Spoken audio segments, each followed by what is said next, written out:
Meanwhile, the investigative committee report was submitted to Parliament by Minister of Justice today. An interim report has been presented within a week. The final report will be presented in a month.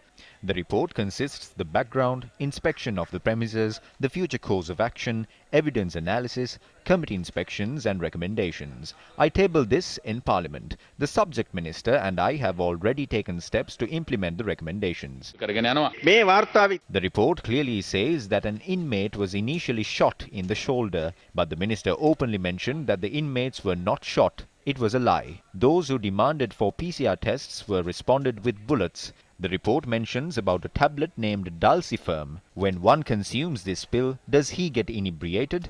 This also says that the sleeping pill inebriates the consumer, and it is completely wrong.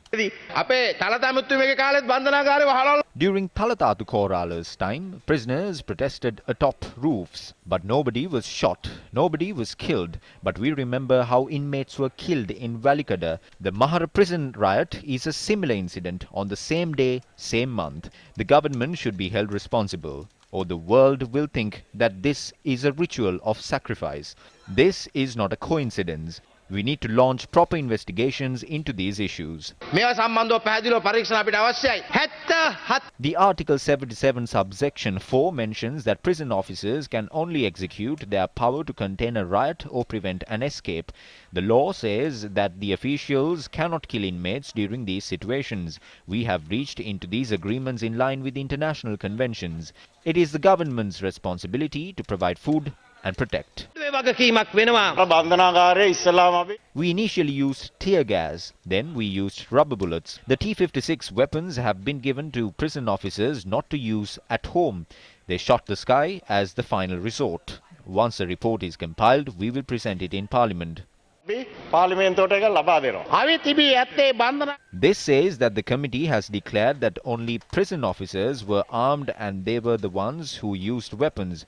A shooting has taken place, but the post-mortem examinations have not been conducted. A post-mortem examination will be carried out separately. The magistrate has ordered not to do anything with the bodies. A committee of 5 have been appointed to do this.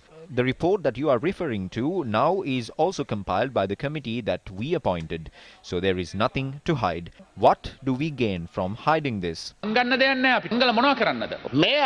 11 deaths tested positive for COVID-19. These bodies have to be cremated. A post-mortem examination cannot be conducted once cremated. So I feel that this is an attempt to hide the post-mortem examination. They called judges and tried to instill justice. I can mention a couple of other things, but I'm not going to since it does not relate to me. Isn't it Ranjan? The other recordings are not required since they were on personal matters. Those who convened media briefings and tried to act funny after the April 21st attack are now complaining about the 11 deaths reported after a conflict inside a prison. We are against this. We don't want the prisons to end up like this.